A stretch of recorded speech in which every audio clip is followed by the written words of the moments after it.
Bill McCann, bien. C'est l'histoire d'une petite fille. Cette petite fille habite avec ses parents. Ses parents lui disent toujours, attention, attention, il ne faut jamais, alors jamais aller toute seule dans la forêt. Parce que dans cette forêt-là, il y a des animaux féroces. Dans ma tradition, quand les gens se retrouvent au Mwanza, donc cette place du village, et qu'un conteur prenne la parole pour dire un conte, on ne demande pas aux enfants de partir pour laisser les adultes et vice-versa. Donc toute la famille est là et on raconte. Dans chaque conte, il y a un niveau de langage, il y a un niveau d'écoute.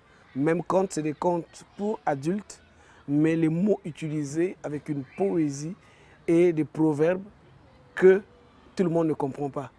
Entend, comprend, chacun comprend à sa manière.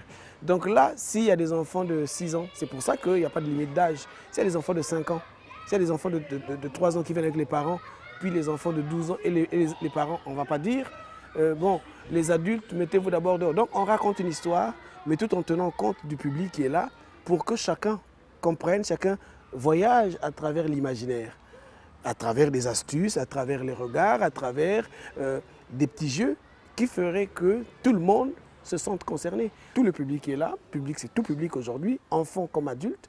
Je vais raconter des histoires pour tout le monde. Elle cherche, elle ne voit personne. Mais tu es où? Où est-ce que t'es? Où est-ce que t'es? Là, approche-toi. Et la petite fille fait attention, va vers là où venait la voix, elle se rapproche. Il y avait une touffe d'herbe et elle écarte l'herbe. Et là-dedans, il y avait une espèce de cage. C'était un piège. Et là-dedans, il y avait... C'est quoi ton prénom? Hein? Jaïma? Jaïma, moi j'aime quand on répond. Mais dans la forêt, par chez moi, il n'y a pas de loup. Pour nous, le conte, c'est un partage, c'est un moment de partage. Le partage de cette parole conteuse. Et il y a un proverbe qui dit chez nous, ce n'est pas parce que tu es perché dans un arbre que tu dois te croire supérieur à ceux qui sont en bas. Ce n'est pas parce que je viens dire des contes que je détiens la vérité vraie. Je n'ai aucune prétention de dire, écoutez, la vérité que je vous raconte, non.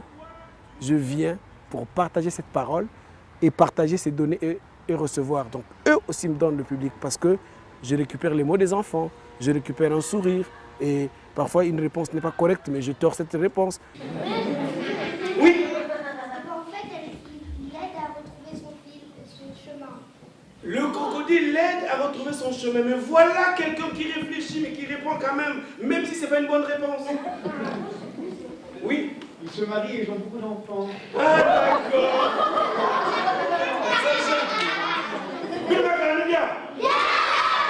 Ça, jamais pensé. Mais c'était une réponse. Le public me permet de rebondir sur certaines phrases, certains mots.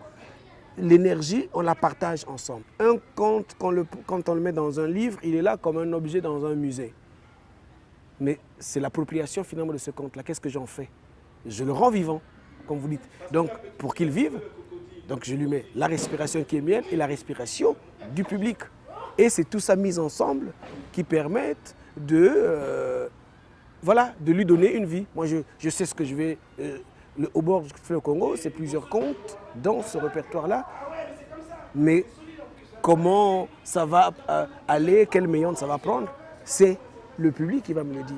C'est le public qui m'aide. C'est avec eux, parce que c'est un voyage. C'est un voyage, je ne suis pas là pour dire, voilà, je peux le faire, je m'assois, je raconte, je finis. Non, ça non, je partage avec eux. Je viens pour partager cette parole conteuse avec un public qui vient pour partager avec moi à travers son regard, à travers les mots qu'on me donne, à travers... Voilà. Et ce moment-là, pour moi, c'est un moment agréable entre moi, le conteur, et le public en face de moi, quel que soit son niveau d'instruction et quel que soit son âge. Et la petite fille, qu'est-ce qu'elle fait? Elle prend le crocodile, elle pose le crocodile sur sa tête. Elle marche, elle tombe, le crocodile tombe aussi. Elle prend le crocodile sur son dos. Elle marche, elle tombe, le crocodile tombe aussi. Elle prend le crocodile sur sa tête. Elle court, elle tombe, le crocodile tombe aussi.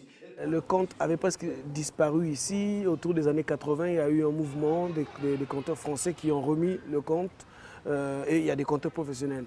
En Afrique, tout au moins pour parler de chez moi, le conte tente à disparaître avec tout ça. Dans les villages, il n'y a pas d'électricité, mais il y a des groupes électrogènes.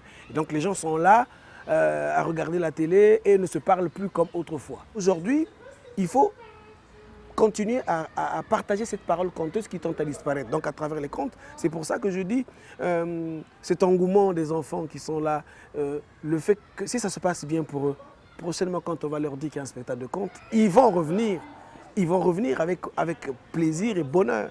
Donc c'est aussi une responsabilité que nous avons de partager cette parole et de bien la partager pour que ça ne se perde pas. Et je pense que j'ai toujours aimé le dire, tant que l'humain vivra, la parole survivra. Parce que l'humain a toujours envie de raconter une histoire. Mais pourquoi t'es pas sorti? Mais parce que c'était fermé. Ça se ferme comment?